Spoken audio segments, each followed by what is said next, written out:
Bonsoir à tous, je suis très heureux de vous retrouver pour ce 7-8 Sport. Le magazine est consacré, comme vous le savez, à l'actualité sportive dans le département. C'est parti pour le sommaire. On jouait ce week-end sur les terrains malgré des conditions climatiques compliquées. Dans le championnat de première division de district, Voisins-le-Bretonneux recevait Gargenville dans un choc au sommet. Et les Vicinois se sont inclinés à 3-0. Le résumé du match dans quelques instants.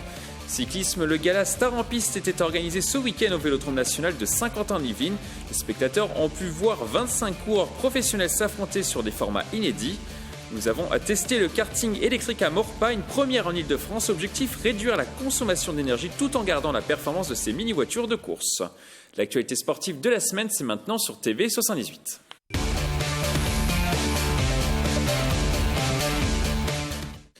Mais avant de développer ces titres, direction le Brésil. Louis Burton, originaire de Rambouillet, a réussi à terminer la Transat Jacques Vabre avec son coéquipier Davy Baudard. Ils ont relié le Havre au Brésil à bord de son bureau Vallée 2 en 14 jours, 51 minutes et 43 secondes. Les deux coéquipiers ont terminé la course à la 8e place du classement avec une vitesse moyenne de 14,11 nœuds. Louis Burton a donc bouclé sa 5e Jacques Vabre. Le sportif peut désormais se préparer pour son prochain objectif, le Vendée Globe 2020. On continue par du football et le 7e tour de la Coupe de France. Versailles, dernier club yvelinois en lice, continue l'aventure. Les Versaillais sont revenus de leur voyage à La Réunion avec une victoire dans leur valise. Ils se sont imposés 3-2 contre l'US Sainte-Marie. Les hommes de la Cité royale, revenus au score à 2 reprises, ont marqué dans les dernières minutes du temps additionnel sur pénalty à la 95e minute de jeu. On regarde la réaction dans le vestiaire.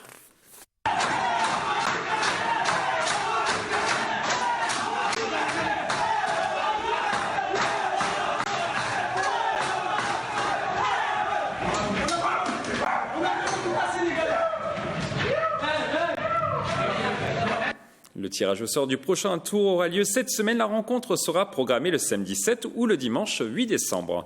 On continue par du football, mais cette fois-ci en première division de district. Voisins-le-Bretonneux est tombé ce week-end contre Gargenville. Les Vicinois se sont inclinés à 3-0 face au leader du classement. Le résumé du match, un montage de Jules Greneville. Un choc en D1 de district. Voisins et Gargenville, deux équipes dans le top 3 de la division, s'affrontaient ce dimanche 17 novembre sur le terrain de Voisins-le-Bretonneux. Après une phase d'observation, la première période est finalement remportée par les visiteurs. Gargenville marque 2 buts en contre, 2-0 à la mi-temps. Première mi-temps compliquée. On a du mal à mettre en place notre bloc équipe qui a fait notre force depuis le début de saison. Du coup, on est un peu trop loin les uns des autres et on prend des contre-attaques. En deuxième période, Voisins pousse pour revenir au score, mais ce sont finalement les joueurs de Gargenville qui creusent l'écart avec un 3e but. 3-0, ce sera le score final. Seconde mi-temps, c'était mieux. On a commencé à rentrer dans notre compte. Malheureusement, ça faisait 45 minutes que le match avait débuté. Mais bon, c'était beaucoup mieux. Après, on a un peu manqué d'efficacité, puis on prend un but dans les arrêts de jeu, un peu anecdotique. Après cette rencontre, Gargenville prend le large en tête du classement avec 5 points d'avance sur le second. De son côté, Voisins pointe à la 3e place et nourrit encore de grandes ambitions pour cette saison. Notre objectif, finir, on va dire, dans les 4 premiers, du championnat. Après, faire le bilan en mars et pas se mettre de pression, prendre les matchs les uns après les autres, continuer. On débute dans cette division, donc il n'y a pas aucune pression particulière. On prend du plaisir et on apprend, on progresse ensemble. Pour rebondir, Voisins-le-Bretonneux tentera de s'imposer sur le terrain de Bois d'Arcy le dimanche 24 novembre. De son côté, Gargenville se rendra sur le terrain de Sartrouville. Dans les autres rencontres de première division de district, Maurepas n'a pu faire mieux que match nul, 1 but partout sur le terrain de Sartrouville. Aubergenville s'est imposé sur le terrain de Houille et Bois d'Arcy s'est très facilement imposé à domicile sur le score de 5-2 contre Carrière-Grésillon. Le championnat est dominé par Gargenville après sa victoire contre Voisins-le-Bretonneux. L'équipe affiche un bilan de 6 victoires en 7 matchs. Il y avait également un match international dans les Yvelines la semaine dernière. Les moins de 20 ans de l'équipe de France dirigée par l'ancien champion du monde Bernard Diomède ont disputé un match amical vendredi dernier face à la Turquie sur le terrain de Croissy-sur-Seine, un site où ils s'étaient entraînés pendant toute la semaine. Un terrain qui leur a porté chance. Les Bleuets se sont imposés 4-0 avec un triplé de Dina Ebimbe. L'équipe jouera son deuxième match amical dans les Yvelines ce mardi à 14h30 à Clairefontaine face aux Pays-Bas. Focus maintenant sur le championnat de Régional Régional 2. Trappes promu cette saison en Régional 2 est classé actuellement 10e du championnat sur 12 équipes engagées. Un début de saison compliqué qui a poussé vers la sortie Ludovic Gauthier, l'entraîneur. Il n'est plus le coach de l'équipe depuis fin octobre. Il a été remplacé par Hicham Zerdi. Son nom ne vous dit peut-être quelque chose. C'était l'entraîneur de l'ES Trappes la saison passée. Pour nous parler de ce comeback, nous recevons sur ce plateau Toufik Ben Saada, qui est joueur à Trappes. Bonsoir. Bonsoir. Qu'est-ce que ça vous fait, ce changement d'entraîneur en milieu de saison? Il était impératif, je pense, pour le club de prendre des dispositions parce que suite à la bonne saison qu'on avait pu réaliser l'année dernière, c'était un objectif que le club s'était fixé depuis très longtemps de rejoindre la Régionale 2. Et vous avez participé à cette montée l'année dernière. Avec l'arrivée d'Hicham Zerdi et de son staff l'année dernière, avec ses nombreux contacts, et puis on le connaissait un petit peu, il a réussi à nous convaincre de rejoindre l'aventure. Voilà, ça s'est très bien passé, on a fini champion, on a réussi à monter, et puis voilà, après il s'est passé ce qui s'est passé. Hicham, pour des raisons personnelles, avait décidé de prendre un peu de recul. Voilà, le nouveau coach est arrivé, il a essayé de mettre des choses en place, ça n'a pas fonctionné. Qu'est-ce qui n'a pas fonctionné justement avec Ludovic Gauthier? Bon, après, son message ou c'est compliqué. Il est arrivé dans un club. Curieusement, on était un peu en restructuration parce que le départ d'Hicham avait un peu chamboulé un peu tout. De nombreux joueurs avaient décidé, des cadres l'année dernière avaient décidé soit d'arrêter, soit de changer d'air. Donc voilà, le mélange entre les nouveaux, les anciens, ça a pas marché. Et puis après, vous connaissez, quand on enchaîne malheureusement un mauvais résultat, puis un autre, voilà, une spirale qu'on n'a pas pu arrêter jusqu'à la semaine dernière et l'arrivée de nouveau d'Hicham. Et puis voilà. Quelle est votre relation justement avec Hicham Zerdi? Il a réussi à vous convaincre d'arriver à devenir Trappes? Oui, il avait réussi à nous convaincre d'arriver à Trappes en disant que on avait, pour ma part, mais je suis pas le seul parce que l'année dernière il y a Michael Bouraïma qui est reparti au PSG en National 3 cette année, Armand Tailly, voilà des joueurs comme ça, puis les cadres avec Vincent, avec Kaou, tous les cadres de rester et d'essayer pour nous de venir et pour eux de rester et de faire en sorte que les quelques années qui nous restaient à donner, on puisse les donner au club de Trappes. Et voilà, je pense que c'est une ville, c'est un club qui mérite d'avoir un club qui joue à un très bon niveau. Donc on est venu dans cette optique. Est-ce qu'il a rencontré les cadres avant de prendre ses fonctions? Non. Est-ce qu'il vous a appelé? Non. C'est une décision personnelle? Non, c'est une décision personnelle. Au contraire, il n'y a rien à filtrer et encore moins de sa part, j'ai envie de dire. C'était une surprise pour vous? Qui reprennent, qu'ils reviennent. Oui, une surprise parce qu'on se croisait, on était régulièrement au téléphone ensemble, mais jamais il avait évoqué cette possibilité. Mais je pense que lui, plus que nous encore, est un amoureux de Trappes, est un amoureux de ce club, et que je pense que c'était le premier malheureux de voir la situation dans laquelle on se trouvait. Alors je pense qu'il a décidé tout naturellement de reprendre le flambeau. Dernière question, vous êtes actuellement 10e sur 12 équipes engagées. Vous êtes à la lutte pour le maintien. Ça sera l'objectif, le maintien, cette saison, quand on voit le début de saison? Forcément, quand on voit le début de saison, on espère se maintenir. Moi, je pense qu'on va se maintenir très rapidement et qu'on va essayer de jouer notre rôle dans ce championnat parce qu'on a un rôle à jouer et que les résultats du début de saison ne reflétaient pas le niveau général de l'équipe. Et la preuve, c'est que la semaine dernière, à domicile, on a joué le second et on a gagné 2-1. Donc, grâce à notre public aussi qui a joué son rôle et qui a été... Il y a eu peut-être ce petit déclic, peut-être, avec ce changement d'entraîneur? Non. Ouais, toujours, je pense. Voilà, Hicham, il est arrivé, et il connaissait déjà, donc il n'a pas eu besoin de tâtonner, de réfléchir. Il a fait ce qu'il sait faire de mieux. Voilà, plus, je vous le dis, le public qui a été extrêmement présent dimanche fait qu'on a réussi à décrocher un bon résultat, qui espère va en appeler d'autres. Merci d'être passé sur ce plateau, Merci Toufic à vous. Bensahada. Bon courage pour la suite de la saison. On espère vous recevoir à la fin de la saison avec le maintien en poche. Merci beaucoup. Merci beaucoup. On continue par du rugby dans le championnat de Fédéral de Plaisir. C'est incliné ce dimanche contre le rugby club de Courbevoie à l'extérieur. Score final 34-22 au classement. Cette défaite fait redescendre les Plaisirois à la 10e place en position de premier non relégable. Les hommes de Sébastien Rocalier affichent un bilan de 2 victoires, 1 nul et 5 défaites depuis le début de la saison. Un étage en dessous dans le championnat de Fédéral 3, Versailles n'en finit plus de gagner. 4e victoire consécutive ce week-end contre le RC Auxerrois à domicile. Le score 53-31, ce festival offensif permet aux Versaillais de monter à la 3e place du classement avec 25 points engrangés et 5 victoires depuis le début de la saison. On continue par du rugby, le championnat de division honneur. L'Union Rugby Centre 78 s'est imposé sur son terrain 31-23 contre Paris ce dimanche à Maurepas. Cette victoire leur permet de grimper au classement et de se retrouver 4e du championnat après 7 journées disputées. Le club est actuellement dans ses objectifs à seulement 3 points de la première place détenue par Clamart. Un mot de boxe à présent. Le Verriérois Ahmed El Moussaoui continue sa belle série. Ce vendredi 15 novembre à l'Accor Hotel Arena, l'Yvelinois a remporté une 7e victoire consécutive par KO contre le Biélorusse Dimitri Milioucha, un adversaire qui n'avait connu la défaite qu'à seulement 2 reprises dans sa carrière. Ahmed El Moussaoui espère désormais combattre pour un titre européen ou un titre mondial dans les prochains mois. Lui qui affiche désormais un bilan de 31 victoires pour seulement 3 défaites et un nul.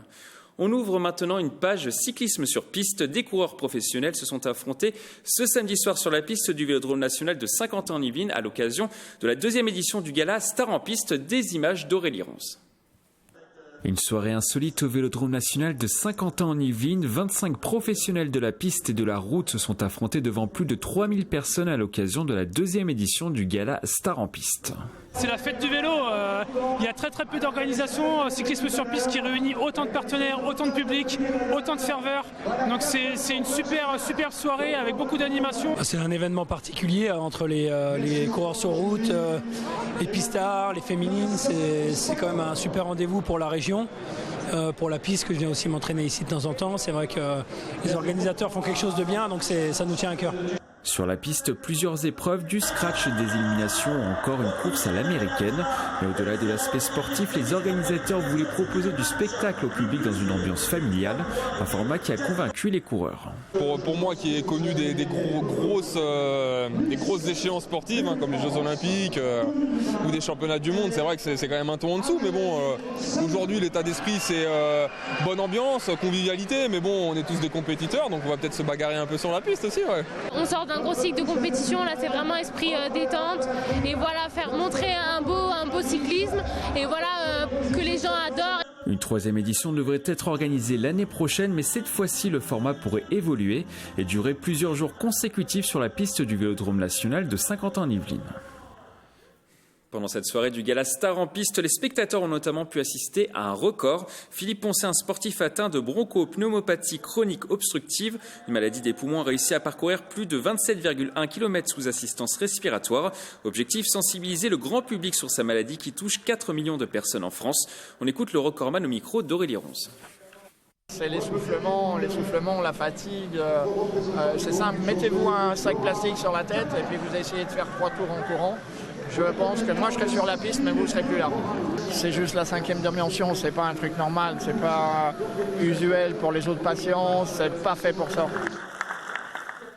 On continue à parler de cyclisme et on reste au Vélodrome national de Saint-Quentin-en-Yvelines. Mardi dernier, le Vélo Club Elancourt Saint-Quentin-en-Yvelines a présenté les cyclistes qui ont rejoint la Team Vousser, une équipe composée de sportifs qui ont pu pour objectif de remporter des titres nationaux et internationaux. Parmi eux, Quentin Lafargue, champion du monde du kilomètre, un reportage de Marilène Yapichino. Celui qui est à l'origine de ce projet, Quentin Lafargue.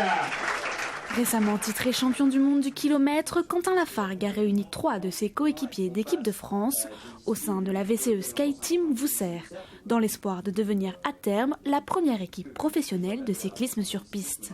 C'est clairement un objectif, mais on mérite tous d'atteindre ce statut-là et on va y arriver parce que tous on a le même état d'esprit. À ses côtés, les jeunes Florian Grengbeau et Melvin Landerneau et l'ancien membre de l'équipe de France de BMX passé à la piste fin 2017, Quentin Caléron.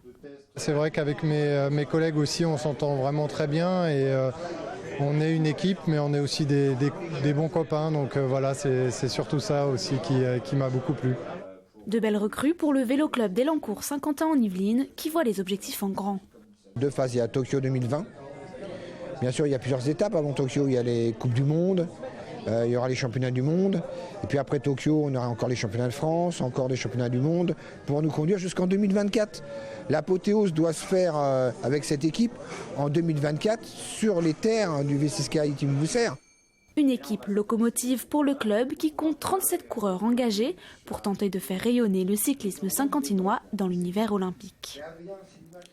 On va maintenant parler des JO de 2024 et plus précisément de VTT. Les épreuves de V se déroulaient sur la colline d'Elancourt, point culminant de l'Île-de-France. Projet validé par le comité olympique, mais la donne a peut-être changé dans la tête des organisateurs.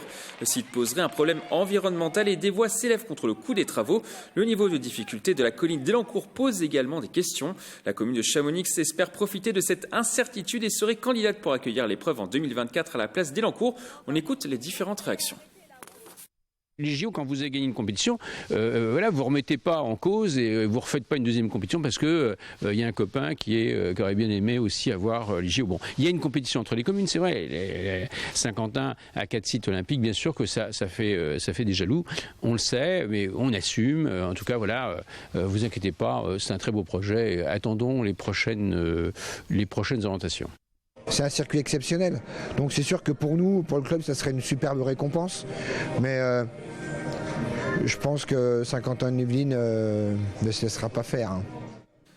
Direction à présent les parquets de National 3 masculine. En basket, l'entente Le Chesnay-Versailles a perdu ce week-end sur son parquet contre Trappes sur le score de 75-69. Une défaite qui ne remet pas en question le bon début de saison du club qui pointe actuellement à la 2e place du classement avec 1 point de retard sur le leader. Pour nous parler du club, nous recevons sur ce plateau Bamba Sey, joueur dans cette équipe de l'ELCV 78. Bonsoir. Bonsoir, Mickaël. Alors un petit mot sur cette défaite avant de parler plus généralement de la saison.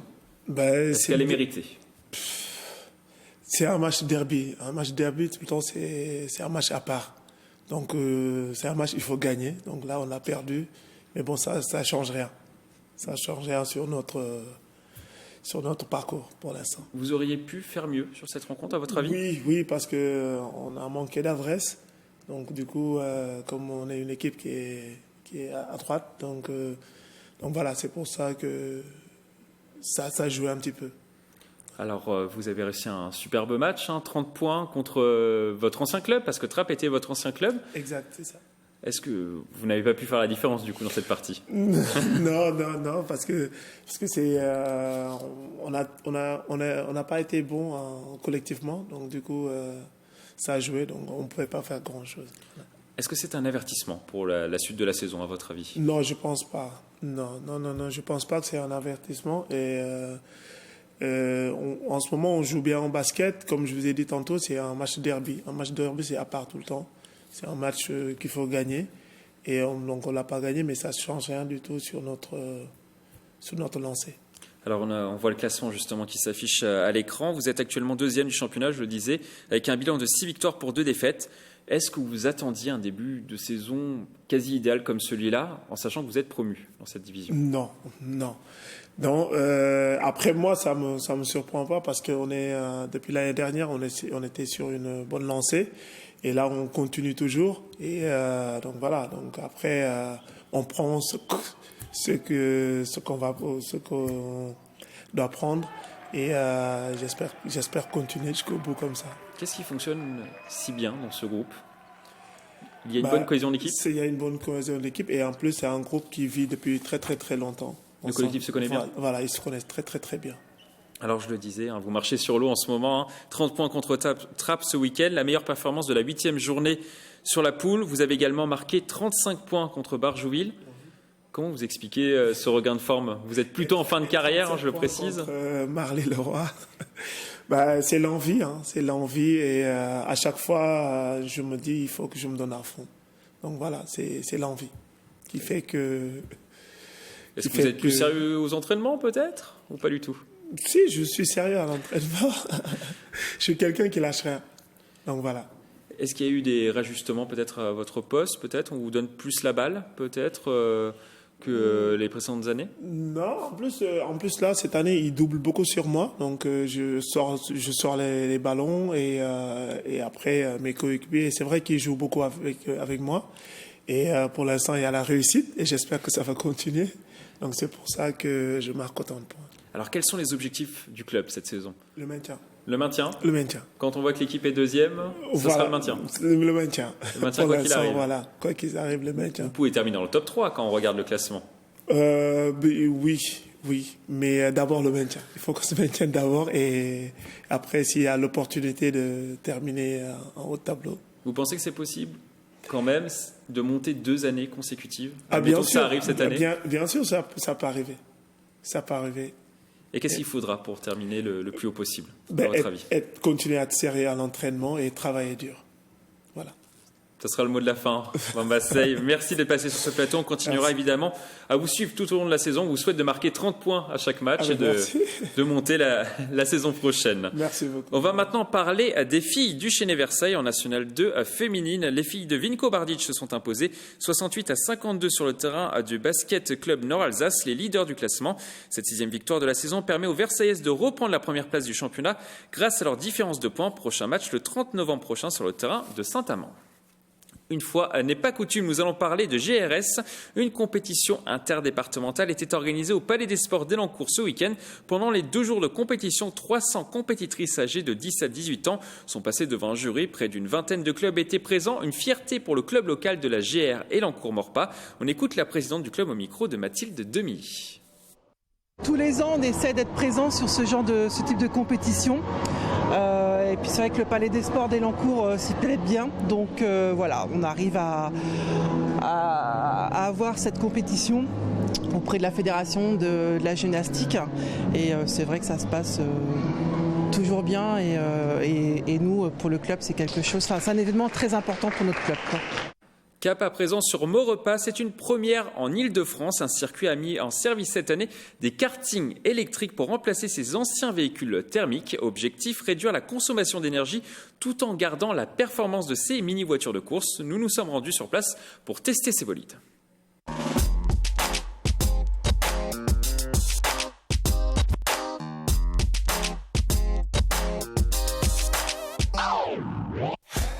C'est une première en Ile-de-France. Un centre propose de tester le karting électrique. À mes côtés, Emmanuel. Emmanuel qui est propriétaire du centre. Pourquoi avoir voulu tester le karting électrique? Bonjour, alors tester le kart électrique parce que je pense que tout le monde pense un peu électrique actuellement. C'est l'avenir? Pour moi, ça l'est. C'est peut-être arrivé un petit peu tôt, parce qu'on est effectivement unique en Ile-de-France, mais il fallait bien que quelqu'un fasse le pari, donc je l'ai fait. Certains se plaindront peut-être de ne plus avoir de bruit ni d'odeur, mais on constate quand même qu'il y a pas mal de personnes qui adhèrent à cette nouvelle solution. Quels sont les principaux changements en termes de sensations notamment? C'est la notion d'accélération qui est plus importante que sur un kart thermique. Et on a maintenant de la vitesse linéaire jusqu'en bout de ligne droite, hyper intéressante. Bon, je pense qu'on peut se lancer. On va tester le karting électrique.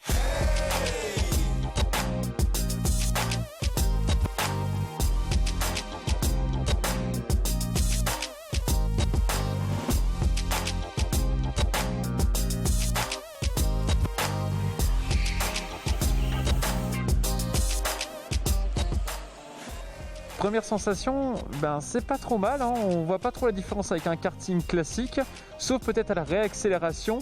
Et dans les virages, il faut vraiment faire attention aux freins parce qu'on peut vite déraper.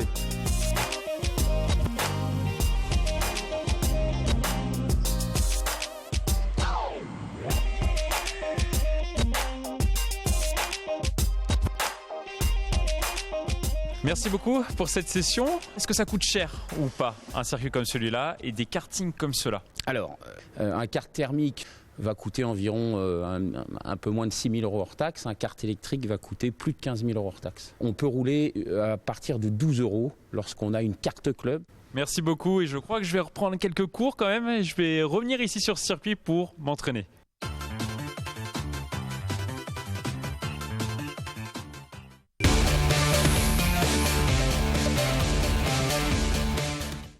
On On commence cet agenda par un stage multibox. Jérôme Le Banner sera à Maurepas ce samedi 23 novembre. L'ancien kickboxer professionnel français, aujourd'hui acteur, va animer une session au gymnase de la Malmedonne pendant 4 heures. Si vous voulez participer, il reste encore quelques places. L'événement est ouvert à tous les pratiquants de sport de combat et d'arts martiaux.